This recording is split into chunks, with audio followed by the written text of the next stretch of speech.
Nos habíamos quedado en la justificación que da Santo Tomás de Aquino en la Suma Teológica de la propiedad privada y de la esclavitud o servidumbre, insisto.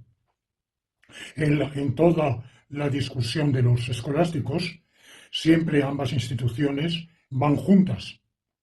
Tanta justificación habrá de la una como de la otra. La propiedad privada que implica, conlleva consustancialmente la división de la sociedad en ricos y pobres, porque por su propia naturaleza, por sus mecanismos, aunque inicialmente el reparto individual de las propiedades sea igualitario, por el juego del mercado, enseguida, muy pronto, va a haber ricos y pobres. No ya ricos y pobres, sino riquísimos y paupérrimos, miserables, desposeídos, quienes no tienen nada. Bueno, pues eso es un apartamiento del orden natural, igual que la esclavitud o servidumbre, que unos nacen en la sociedad de propiedad privada, unos nacen pobres y otros ricos, y en la sociedad esclavista o de servidumbre, unos nacen libres y otros siervos.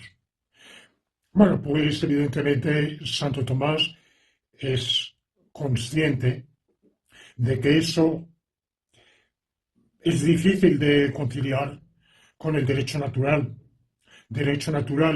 que instituye como finalidad de la sociedad el bien común, puesto que es la única tarea que tiene el gobernante, el legislador. El legislador tiene que hacer, edictar, redactar, formular, edictar leyes, y la ley es una ordenación racional para el bien común. Para nada más. Nunca dice Santo Tomás que la ley tienda a una pluralidad de valores, uno de los cuales sería el bien común. No. El único objetivo o valor, como ustedes, o finalidad, como lo quieran llamar, de la ley es el bien común.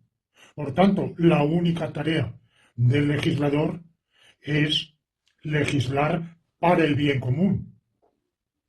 Ese bien común no quiere forzosamente decir igual, pero sí de todos. Y claro, en la sociedad donde hay pobres y ricos, siervos y señores, la comunidad del bien común es escasísima y puede tender casi a cero, porque cuánto aprovechamiento del bien común tienen los paupérrimos. Ahora mismo, en Italia, una encuesta reciente muestra que 1 de cada 5 italianos no, no tienen bastante para comer. Vamos a ver, no es que no coman, pero su alimentación es deficiente, insuficiente con respecto a sus necesidades y a sus deseos. Bueno, pues cuán común es el bien común en una sociedad así, cuando una parte no despreciable de la sociedad italiana, del pueblo italiano, ni siquiera tiene, no ya lujos, se habla de la sociedad de consumo.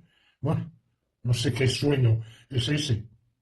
Para ese porcentaje de italianos, pues ni siquiera tienen para comer lo que les apetecería y lo que les vendría bien para su funcionamiento fisiológico.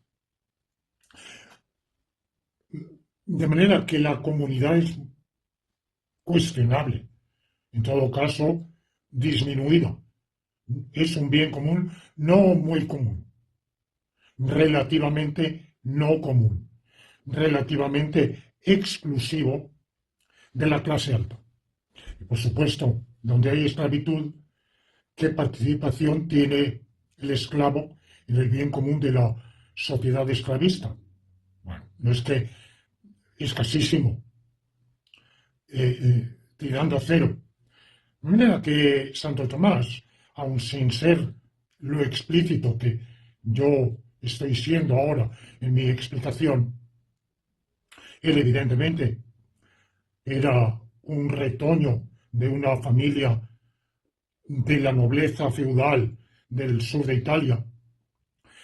Estaba vinculado a pesar de su voto de pobreza, en la orden dominicana, estaba estrechamente vinculado a las altas esferas de la instrucción, de la cultura, de la iglesia, en alguna medida menor, indirectamente, del poder político.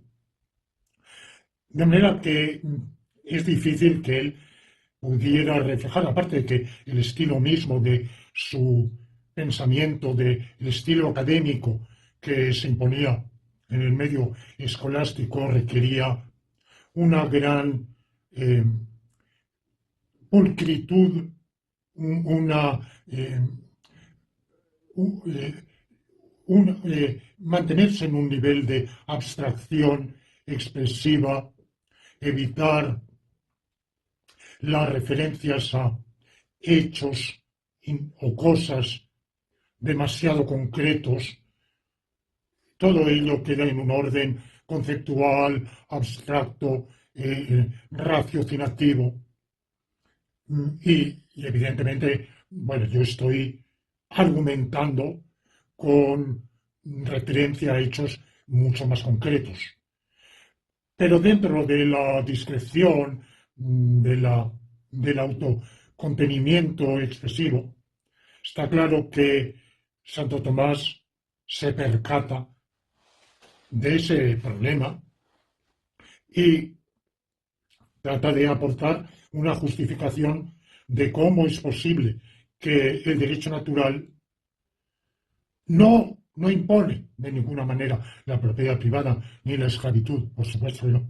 No se puede derivar para el aquinate, nadie, ningún legislador puede decir, en virtud de las exigencias del derecho natural, voy a instituir la propiedad privada o voy a instituir la esclavitud o servidumbre. Pero lo que sí dice es que el derecho natural no prohíbe ni la propiedad privada ni la esclavitud y que por razones de conveniencia social puede instituirlas el legislador y hay alguna razón, dos a él, de conveniencia, que son, por un lado, que, bueno, esto se limita a la propiedad privada.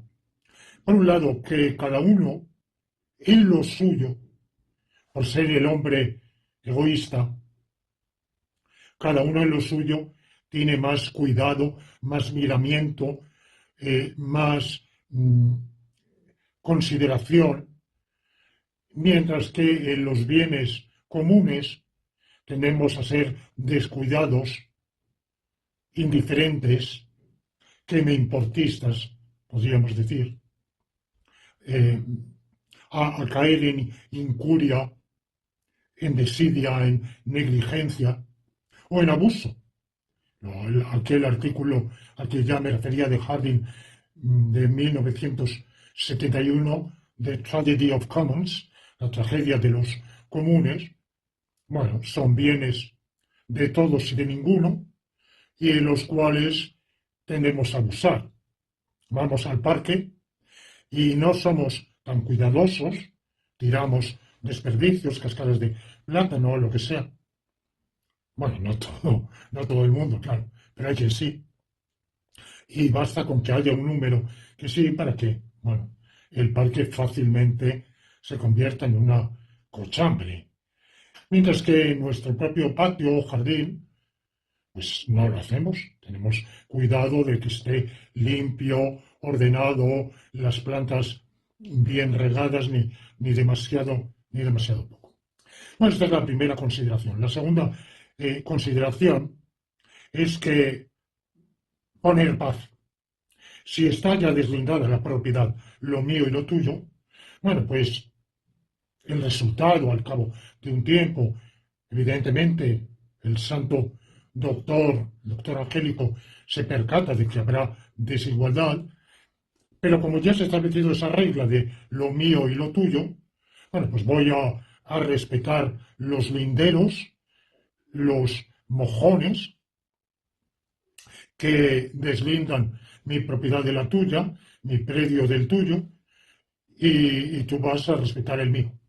Estaremos de acuerdo o no, pero el hecho es que las reglas son esas y vamos a respetar.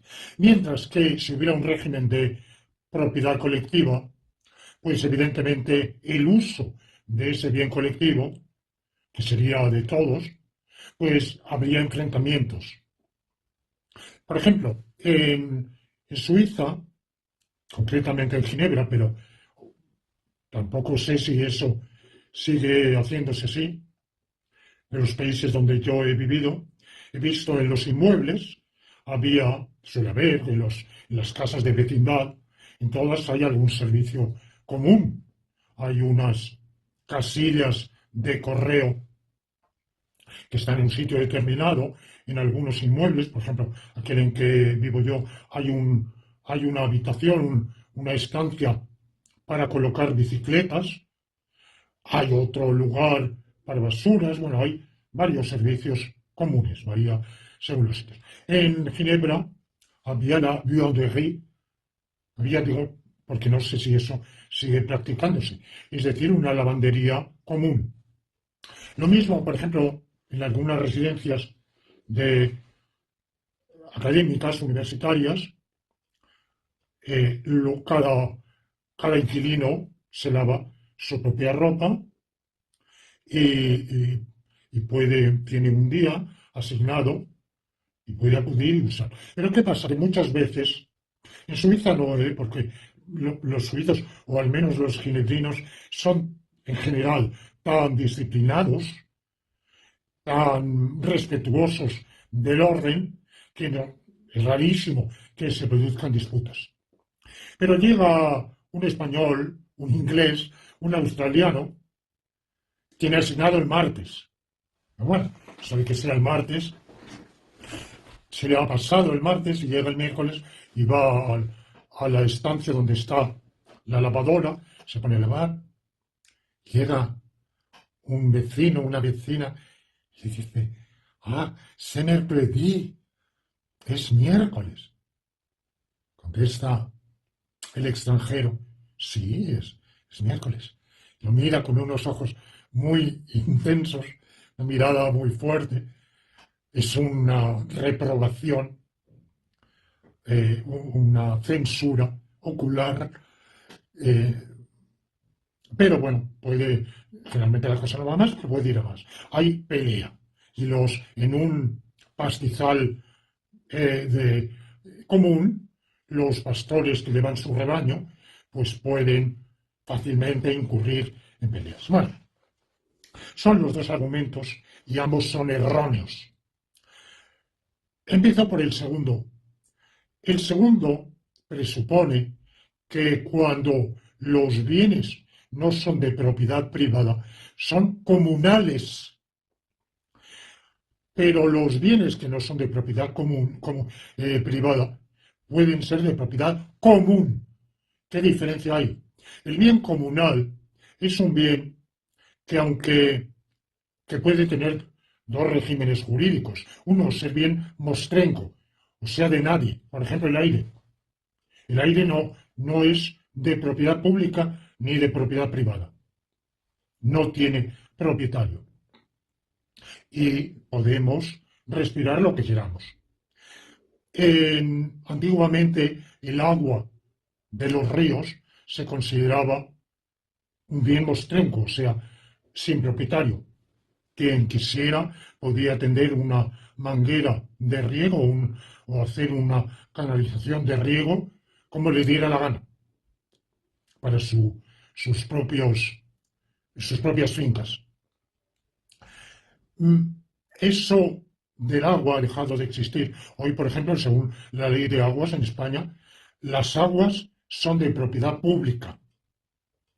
La riqueza hidráulica del país es de propiedad pública. Pero bueno, en la concepción antigua, las aguas del río, de mar, del lago, de lo que fuera, eran bienes mostrencos. Los animales susceptibles de ser cazados, eran también bienes mostrencos. Los peces. Bueno, ese es un tipo de propiedad no comunal, pero para los efectos de lo que aquí estamos planteando, da igual. Bienes sin dueño y por tanto utilizables por cualquiera. Pero puede haber colisiones. Justamente porque hay colisiones, las aguas, ya he hablado de esto, eh, los, eh, los árabes en España, la España musulmana, en mi región natal, Valencia, en la Vega del Júcar, organizaron el Tribunal de Aguas, porque ya entonces, hace 10 o 12 siglos, se percataron de que el recurso era finito. Y como el recurso era finito, su uso por los diversos regantes tenía que estar regulado y lo estuvo por el Tribunal de Aguas. Hoy también cada vez todo está más regulado. El bien comunal, por ejemplo, en los pastizales de propiedad comunal, era un bien de cuya administración no se encargaba el propietario, que era el municipio, sino que el municipio lo tenía y luego los vecinos tenían un derecho de llevar sus rebaños a pastar. Y no estaba regulado, en principio. Posiblemente después lo estuvo, pero en principio no estaba regulado y por buen acuerdo había un pacto de buena vecindad implícito por el cual pues yo lo llevo por la mañana y tú por la tarde, o yo los lunes y tú los martes, como fuera. Ahora, eso daba lugar a conflictos. El bien común no es un bien comunal, es un bien que queda bajo la administración pública. El bien común es un bien público, es un bien de todos, pero de todos en común, no de todos y cada uno por separado. Al ser de todos en común, quiere decir que es la autoridad, aquel, como dice el propio Santo Tomás, qui curam habet communitatis, aquel que tiene a su cuidado la comunidad, el que regula, administra, directa o indirectamente, o adjudica a los posibles usuarios privados, adjudica el modo que tienen de usar el bien. Por ejemplo, una institución de enseñanza pública, el Conservatorio de Música de Madrid. Es de propiedad pública, por tanto es de todos los españoles. ¿Qué hace la autoridad pública?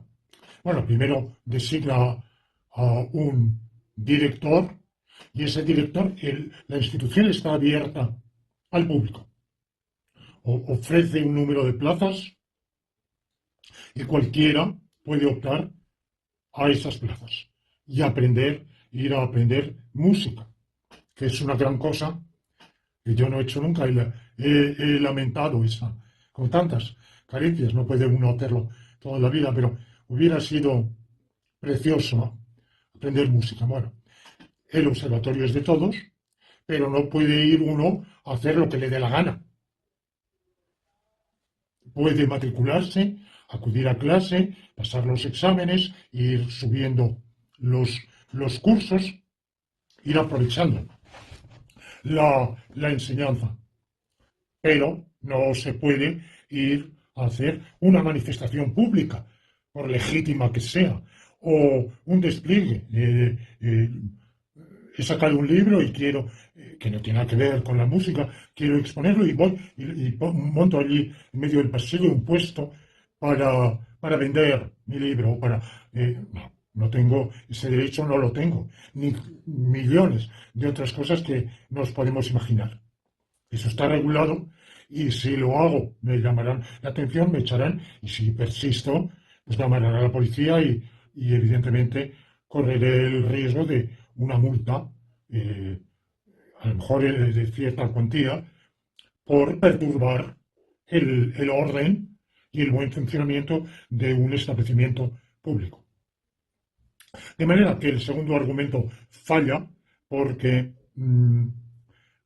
porque justamente esos bienes que son comunes son de uso, son para el uso de todos, pero regulado según reglas idóneas para el bien común y administrado por la administración y de uso y disfrute de todos y cada uno según la finalidad del bien en función del bien común. Por ejemplo, el puerto de Gijón o de la ciudad o de Algeciras, que está ahora, que ha cobrado mucha importancia, que antiguamente no tenía. Bueno, es un puerto existente para el bien común del pueblo español, pero, pero yo no tengo derecho a ir al puerto, a entrar. No, seguramente no tengo derecho a entrar. Seguramente está limitado, hay una barrera y hay una puerta de entrada donde solo se puede entrar con algún tipo de justificante por alguna actividad que uno pueda legítimamente realizar dentro de lo que es la actividad portuaria y no personarme allí para pasearme porque me de la gana. No lo sé, ¿eh? Es posible que sí, que haya una posibilidad de visitar, pero vamos, los puertos que yo he visto, salvo de mi ciudad natal Alicante, que es hoy, en el pasado fue un puerto comercial importantísimo, pero hoy es un puerto de plaisance, como se dice en francés, de placer, de barcos bueno, de placer, a toute plaisance. Y bueno, se puede llegar, pasear por la orilla del puerto. Ese es un atractivo que tiene la ciudad de Alicante que añade a su encanto sumamente particular dentro de las ciudades españolas. Y de manera que, cuando digo que cada uno puede usarlo, el bien de titularidad pública, esto tiene una limitación, una condicionalidad. Las playas son de uso público y yo puedo ir a disfrutar de la playa de Alicante, del Pustigat, igual que de la playa de Gijón o de cualquier otra playa, de las playas de La Coruña, porque están organizadas para el disfrute directo de la población. Hay otros bienes de titularidad pública en los cuales el beneficio para la población es indirecto. Gracias al puerto de Algeciras llegan a la vía comercial, al transporte comercial en España, una serie de bienes y finalmente me llegan a mí, destinatario. De manera que me aprovecho de la titularidad pública del puerto de Algeciras. Pero eso no quiere decir que yo pueda usarlo para lo que quiera y como me venga en gana. Todo eso está regulado. Mientras que, por el contrario, la sociedad de propiedad privada, lejos de que ponga paz, pone guerra, porque da lugar, en primer lugar, al robo. Cuanta más propiedad privada hay, más tendencia, caeteris paribus, hay a la delincuencia, al robo, al hurto, a la apropiación indebida, que tiene muchas formas. Por ejemplo, decía lo de los mojones. En uno de sus discursos, don Manuel Alonso Martínez, que fue el principal redactor del Código Civil Español, de 1888, contaba cómo en su tierra natal, a la hora de redactar el código, no fue el único, pero sí uno de los redactores, pues él mismo era un terrateniente y consultaba con los vecinos, quería tomar el pulso de cómo vivían el problema de la propiedad los campesinos, los propietarios, los no propietarios también.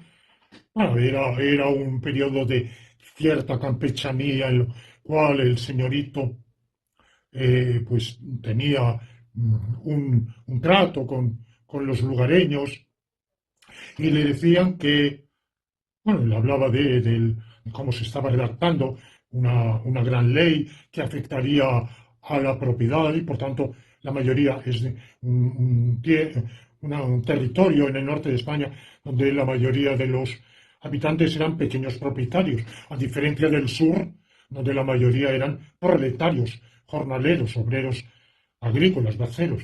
Bueno, pues ahí no tenían su pequeña propiedad y preguntaban si se reconocerían las conquistas. Y él no entendía qué era eso de las conquistas. Eran las adquisiciones ilegales que los campesinos habían hecho de terrenos contiguos, corriendo los mojones, las lindes que separaban una finca de la vecina. Evidentemente, ese es un acto ilícito, prohibido por la ley. Pero, ¿qué pasa si la finca que ha sufrido esa disminución es propiedad de un terrateniente absentista que vive en la capital, que tiene la finca relativamente descuidada? Porque esa es otra, eso de el cuidado que cada uno tiene en lo suyo, la realidad lo desmiente clamorosamente. El terrateniente absentista que tiene las fincas descuidadas, en estado de semiabandono, acude a ellas alguna vez al año para recorrerlas, para pasearse a caballo o para cazar, pero bueno, por lo demás, tierras incultas, poco aprovechadas, bueno, esto lo vemos. Y en el ámbito industrial igual, los industriales que podrían perfectamente incrementar las fuerzas productivas y la producción industrial, pero no lo hacen no porque la ganancia sería nula, sino porque sería menor que aquella que ellos desean, o quizá menor que la que pueden obtener invirtiendo ese caudal que iban a invertir en incrementar o mejorar la producción fabril en su país, lo invierten en un fondo de inversión internacional radicado en las Islas Caimán o en las Bermudas o en las Bahamas o donde sea, y obtienen más. De manera que esto de que cada uno en lo suyo es cuidadoso, lejos de eso, ¿verdad? Pero bueno, estoy hablando ahora de las disputas. Bueno, pues el Código Civil, en definitiva, considera que transcurrido un plazo durante el cual el propietario que ha sufrido un quebranto, una pérdida en la extensión de su finca, si lo ha consentido explícita o implícitamente, aunque sea por negligencia, pierde el derecho. Ahora, esto es así, pero ¿cuándo ha transcurrido? ¿Cuándo no? ¿Cuándo la linde se ha corrido, no se ha corrido? Bueno, esto da lugar a disputas constantemente. Disputas ante los tribunales, pero muchísimas veces por vía de hecho. El terrateniente envía a sus hombres, debidamente armados, a infligir un castigo al campesino de la finca contigua que ha corrido las lindes y le quema la cosecha o deshace sus cobertizos, lo que sea. Bueno, esto da lugar No creo que en una sociedad como la que tenemos puede decirse que la gente se resigna con lo que tiene, como lo tiene, y que no hay peleas, disputas, conflictos, lejos de eso. De manera que ese argumento de la paz no vale, y el argumento de la buena administración, pero ya he hablado de él, los propietarios privados, muchos de ellos incurren en mal, en desidia, descuido, negligencia, a veces involuntaria, a veces voluntaria. A veces piensa que quieren tener el bien, pero no les importa. Por ejemplo, en el movimiento Ocupa, bueno, es una plaga. El movimiento Ocupa es una, es una verdadera, es una verdadera desgracia para millones de, de ciudadanos que tienen una vivienda de la cual se ausentan momentáneamente por alguna razón, y cuando vuelven la tienen ocupada por una banda de delincuentes mm, que, que se aferran a una serie de guiñuelas legales para despojarlos de la vivienda. O sea, ¿cuál es, de nuevo, vuelvo, cuál es la sociedad pacífica en la cual no hay conflictos porque esto es tuyo y esto es mío, y queda así regulado y no es lejos de eso? Nada de, no es así, al revés. De manera que el movimiento Ocupa es un movimiento delictivo consentido por el poder, porque desde luego si hubiera una legislación rigurosa, eso se atajaría. No se ataja porque en realidad las víctimas son en su inmensa mayoría, gente modesta, modestísima muchas veces. Y, bueno, pues en definitiva se consiente y queda así. Ahora, hay que ver cómo empezó el movimiento Ocupa, que empezó con otro carácter. Yo lo conozco, por ejemplo, por la villa de París, capital de Francia, en que una organización sin ánimo de lucro fue detectando cientos o miles, si no decenas de miles, de viviendas en París que estaban vacías, que llevaban desocupadas, inhabitadas desde hacía años. Y se comprobó que eran de propiedad de grandes compañías, de seguros, bancos, fondos de inversión, empresas comerciales, que como una inversión para el futuro habían adquirido esos pisos con fines especulativos, porque claro, se sabe que se compra hoy por medio millón de euros y que dentro de unos años valdrá 1 millón. Y por tanto es una inversión, se compra para revender, nada más. De tanto el bien está vacío. Bueno, pues ¿cuál es la buena administración, el uso correcto, adecuado? Ninguno. Es una propiedad privada sin ninguna utilidad para la sociedad, que no desempeña ninguna función social. Es ahí cuando vinieron los ocupas, que en principio eran aquellos, los de la primera oleada, eran gente pobre o modestísima que no tenían recursos propios para pagar un alquiler, dado que estaban por las nubes, y a través de esa organización, organizándose entre ellos, ocuparon esas viviendas para vivir. En caso, ocupaban las viviendas de individuos o empresas de enorme riqueza que tenían la vivienda solo con fines especulativos. Eran propietarios de la vivienda con fines especulativos. Aquí tenemos ejemplificados lo contrario a los dos fines para los que sirve la propiedad privada, según Santo Tomás. el fin de preservar la paz social. Aquí lo que tenemos es pelea, guerra, enfrentamiento incluso por la violencia, porque, claro, también, dado que la inercia de las autoridades, del aparato judicial para solventar esos casos de ocupación ilegal, muchas veces los propietarios se organizan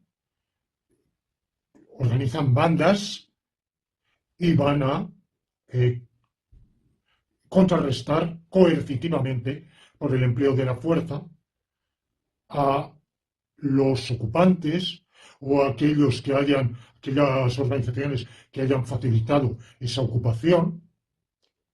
Bueno, hay casos en que la represalia es letal. En la mayoría de los casos no es letal. Puede ser una paliza, puede ser una coacción, las amenazas. Pero vamos, esto existe perfectamente, de manera que no hay paz social ninguna, en absoluto. Todo lo contrario, ni hay buen aprovechamiento. Mientras que, por el contrario, cuando los bienes son de propiedad común pública, administrados por una administración pública, claro, la administración pública puede ser buena o mala. Hay administradores públicos horribles, despreciables, pésimos, descuidados. Hay administradores públicos eh, atentos, cuidadosos, abnegados por el bien común. Hay de todo.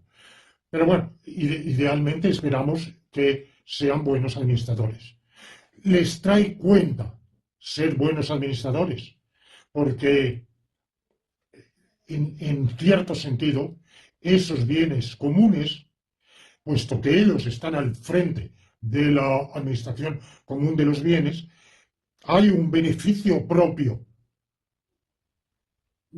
en que eso vaya bien, porque, entre otras cosas, para jactarse ante la opinión pública, ante la ciudadanía, de que eso se ha administrado bien. Y ahí está esa administración, y por otro lado, el administrador público tiene interés en que esa administración sea correcta, adecuada, eficiente para el bien común y al mismo tiempo ordenada.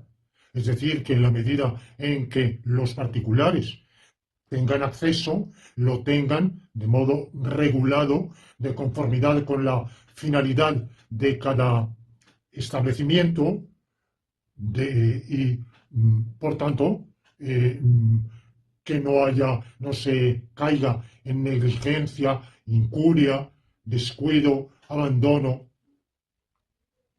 o mala administración, mala utilización. De manera que los dos argumentos de Santo Tomás están equivocados.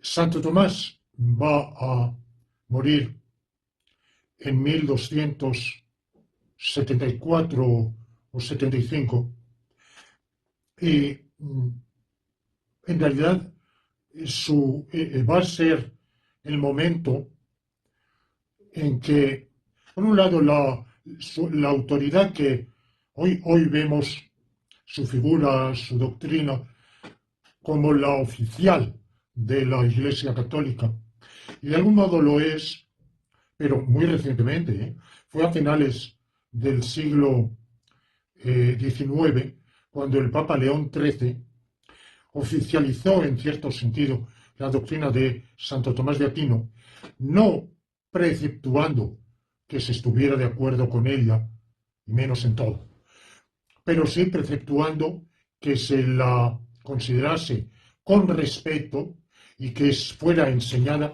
en todas las instituciones docentes auspiciadas por la Iglesia Católica,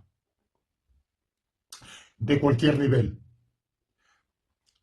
lo cual indicaba que era la concepción teológica y filosófica preferida por el pontificado, sin prohibir a los católicos profesar otras otras teorías teológicas o filosóficas, pero evidentemente en condiciones de preferencia marcadísima hacia el tomismo. Lo que, lo que oficializó León XIII era una tradición que en el siglo XIX se había perdido y por eso vino el Papa a recuperarla. Pero eso que hoy vemos así, en el momento del fallecimiento de Santo Tomás de Aquino, no lo es. E incluso pocos años después de su muerte, el obispo de París, Tempier, condenó, estaba en lucha la Iglesia con lo que se llamó el averroísmo latino, es decir, una recuperación de Aristóteles a través del legado de Averroes, el filósofo español árabe, hispanoárabe, musulmán, cuya obra fue traducida en Toledo por la famosa Escuela de Traductores de Toledo y a través de ahí se difundió al norte, en Europa, al norte de los Pirineos.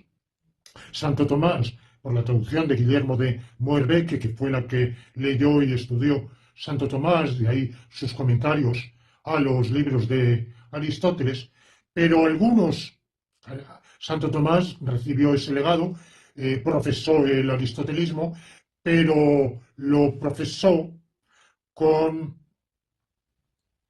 unas adaptaciones, es decir, con alteraciones para hacerlo, para conciliarlo con los dogmas de la Iglesia católica, del cristianismo. Hubo otros filósofos más atrevidos, menos vinculados a la jerarquía eclesiástica, que fueron lo más lejos y profesaron el aristotelismo, incluso en algunos puntos que entraban en contradicción con la dogmática católica. Y se les atribuyó la teoría de la doble verdad, es decir, lo que es verdad en teología no necesariamente es verdad en filosofía, y lo que es verdad en filosofía puede no serlo en teología. En realidad esta es una descripción poco caritativa. Estos pensadores eran cristianos y consideraban que la única verdad, en el fondo, en definitiva, era la de la dogmática católica. Sin embargo, desde el punto de vista de la razón, se llegaba a conclusiones opuestas. En esa contraposición entre razón y fe, ellos agachaban la cabeza y se sometían a la fe, profesaban la fe. Pero cuando estaban ejercitando la razón, la filosofía, tenían que enseñar lo que la razón dice, aunque la razón nos condujera a conclusiones que según la fe que ellos profesaban no son verdaderas. No son verdaderas porque la fe nos lo enseña, pero la razón nos engaña. Y nos engaña porque el ser humano es imperfecto o por lo que sea. Cuando están haciendo filosofía, tienen que enseñar lo que la filosofía enseña. Enseña porque son las conclusiones de la razón. Bueno, este averroísmo latino, claro, provocó el enorme disgusto de la autoridad eclesiástica, de las órdenes religiosas, aquella que tomó la delantera, la ofensiva más fuerte en combatir esa tendencia, fue la orden franciscana, porque desde su fundación en el siglo anterior por San Francisco de Asís, pasando por los grandes maestros de la escuela franciscana, cuyo máximo exponente en aquel momento era el que se llamó doctor seráfico. Si Santo Tomás era el doctor angélico, San Buenaventura era el doctor seráfico. Ustedes saben que en la jerarquía angélica los ángeles están muy por debajo de los serafines. O sea que el pontificado, que era el que concedía esos títulos honoríficos, había estimado por encima la doctrina inmaterialista o antimaterialista de San Buenaventura. El antimaterialismo tenía su raíz en lo siguiente. En una serie anterior, en que estuve hablando del mal y de cómo en aquel periodo del siglo X, XI, XII, siglo XII principalmente, se habían extendido en una parte de Europa las herejías de origen gnóstico, maniqueo, principalmente la herejía cátara, que suponía dos principios de la realidad, el bueno y el malo, el verdadero Dios bueno y un principio del mal malo.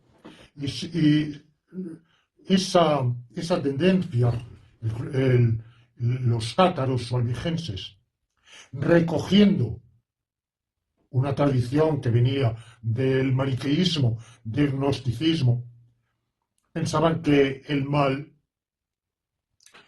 mantenía su propia entidad, pero el mundo material es una creación del mal. Bueno, veíamos esto ya desde el zoroastrismo, el problema de la materia en el zoroastrismo. En toda esta tradición dualista, el espíritu también se da en Plotino, por otro lado, en el neoplatonismo, con otro, a pesar de que el neoplatonismo era enemigo del gnosticismo, pero bueno, eran en cierto modo hermanos gemelos, aunque enemigos. El mundo material era malo y lo material era malo. El placer material era reprobable y el hombre ciertamente era un compuesto de cuerpo y alma, pero esencialmente el alma, que es lo que luego tomará Descartes. Descartes no dirá otra cosa. Para Descartes somos almas que tenemos cuerpo. El alma, nuestra alma, tiene el cuerpo como una propiedad suya, igual que el jinete tiene un caballo y lo monta. Pero el jinete no es el caballo, no es un complejo de cabalgador y cabalgado. El caballo está subordinado al jinete y del mismo modo el cuerpo está subordinado al alma. Esa concepción antimaterialista, como digo, estaba acentuadísima en el dualismo, en la tendencia cátara, que por un lado era una corriente religiosa hostil a la Iglesia Católica. ¿Por qué? Porque la Iglesia Católica de aquella época, sobre todo, era una iglesia riquísima. El principal propietario de tierras, palacios, bienes, dinero, de todo tipo de riqueza material, vivía en el lujo, en la ostentación, en la opulencia, una vida suntuaria y no había placer del cual se abstuvieran los eclesiásticos, sobre todo la alta jerarquía. Bueno, pues por hostilidad a esa jerarquía riquísima, esa vida de concupiscencia, de acaparamiento de riquezas, hubo varias herejías. Una, la valdense, pero la valdense no se apartó de la dogmática cristiana, pero sí fue hostil a la Iglesia y por tanto fue condenada. Y los albigenses, o cátaros, que fueron más lejos y condenaron no solo a la jerarquía por su acaparamiento de riquezas, sino la riqueza misma y por tanto los bienes de esa riqueza, la materia. la materia y por tanto también todo aquello que en nosotros es material, incluyendo el placer de la comida, incluyendo, por supuesto, el placer sexual. Como no, todo lo erótico era pecaminoso. Sin embargo, los cátaros, ya veíamos, dividían su comunidad en dos escalones: los puros, cátaro viene del griego cázaros, puro, los puros, que comían porque hay que sobrevivir, pero lo mínimo, tenían un régimen estrictísimo, muy limitado de comida, y por supuesto vivían en abstinencia total. Frente a esa herejía cátara surgen las órdenes religiosas de frailes, las órdenes mendicantes. Las primeras fueron la orden dominica de predicadores, dedicada a predicar las enseñanzas católicas para convertir al cristianismo, al catolicismo ortodoxo, a los que habían profesado la creencia herética cátara. Por supuesto, practicando los 3 votos de obediencia, castidad y pobreza, pero era una pobreza individual, no de la orden. La orden podía ser rica y tener, pero los frailes carecían de propiedad, no tenían nada en propiedad personal, no tenían nada privadamente suyo. Bueno, esta es una de las órdenes, no comentan otras, ¿verdad? Los mercedarios, los carmelitas, pero de momento en esta primera fase del siglo XII surgen dos órdenes principalmente, que son la de la dominicana, de los dominicos, orden de dominicos por Santo Domingo de Guzmán, que fue el fundador, y los hermanos menores, orden de frailes menores, fundada por San Francisco de Asís, que fue más radical, mucho más radical. Primero, porque los dominicos no condenaban la riqueza, no condenaban la materia, y los franciscanos sí. O sea, los franciscanos quisieron exponer cómo la condena de la materia, la visión del hombre como un ser espiritual que se sirve de la materia accesoriamente, pero que en esencia es un ser espiritual, es compatible con la dogmática católica. Y en ese espiritualismo, la orden franciscana va a sostener que los frailes carecerán de propiedad privada, pero la orden misma también carecerá de propiedad colectiva. Entonces, dirán ustedes, bueno, algo tendrán que comer, en algún sitio habrán de cobijarse, no andarán desnudos. Es una orden mendicante que va mendigando,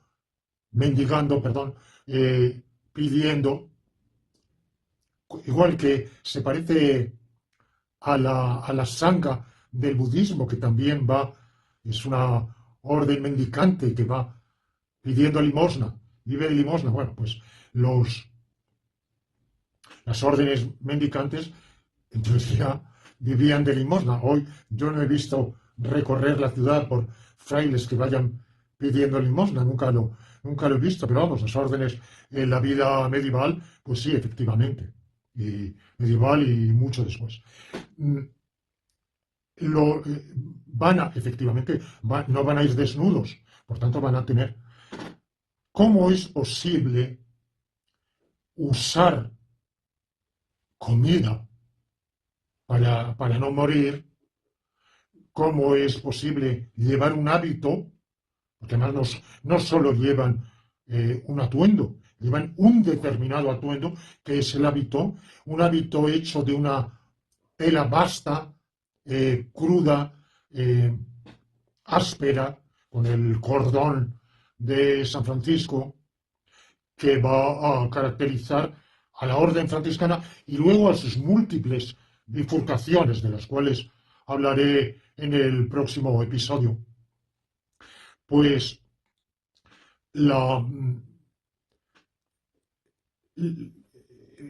los frailes tienen, por tanto, que comer, tienen que vestirse, tienen que tener dónde alojarse, no van a vivir a la intemperie, y alojarse en conventos que son residencias comunes, donde cada uno tiene reservada su celda, muy modesta, muy humilde. El convento también, en principio, va a ser un edificio modesto, humilde, pero la razón para que se viva en convento, convento que viene del latín conventus, que en principio el latín significaba asamblea, congregación. Eh, la, los conventus eran cámaras de representantes, por ejemplo, Julio César, cuando fue gobernador de España, convocó un conventus en, no sé si fue en Sevilla o en Córdoba, Hispalis o Córdoba, pero bueno, que eran enviados de las diversas ciudades, tribus de la España romana, para organizar, para convenir la administración de la provincia romana. Bueno, pues eso era un conventus, de convenire, congregarse. Bueno, y luego tuvo esta derivación, conventus, como lugar de vivienda común de los frailes. Vivienda común porque así se estaba hecho para que la disciplina, el vivir según la regla común, la regla de San Francisco, o sea, los estatutos, lo que hoy llamaríamos estatutos de la orden, se respetaran, porque también había franciscanos, esto ya hablaré, que no querían vivir en los conventos por, el motivo que ya expondré en el próximo episodio, sino que preferían vivir como ermitaños, construir en medio de un terreno yermo, inculto, abandonado, montañoso, de cualquiera, una ermita que era una cabaña, y ahí vivir en austeridad como los antiguos ermitaños. El conveniente es que eso estaba hecho en aras de una vida todavía más austera, más modesta, más pobre, pero al mismo tiempo el fraile que optaba por esa vía no estaba vigilado y por tanto se sustraía a uno de los 3 votos, que era el de obediencia, mientras que viviendo en un convento su vida estaba regulada y el prior del convento podía vigilar que la observancia de la regla y, en caso de transgresión, castigarla. Castigo que era muy fuerte, porque se acudía a las celdas de castigo, a los azotes. Bueno, no era nada piedoso, compasiva o misericordiosa el castigo. Bueno, de manera que esta era la orden, muy espiritualista, y en cambio la orden dominica fue muchísimo menos espiritualista y quiso reconciliar más al hombre con el mundo, con la carne. En el catecismo, que yo no sé cómo es el actual, que a mí me enseñaban en la escuela primaria, decía que los enemigos del hombre son 3: mundo, demonio y carne. Entonces, el mundo es un enemigo del hombre y la carne también. Quien dice carne se entiende principalmente el placer carnal, o sea, sexual. Todo lo que tenga que ver con el erotismo. En cambio, la orden dominica transige. Bueno, el mundo es enemigo del hombre en tanto en cuanto. El en cuanto es típico de la escolástica. En cuanto contrapuesto al espíritu, pero no es enemigo del hombre en cuanto subordinado a las exigencias del espíritu. Vale. En la carne es enemiga del hombre, de la salvación, en cuanto se utiliza desordenadamente y con vulneración de los preceptos de la ley de Dios y de la ley de la Iglesia, pero no lo es cuando se hace un uso lícito, legítimo, incluso obligatorio, porque también está el mandamiento crecer y multiplicaos.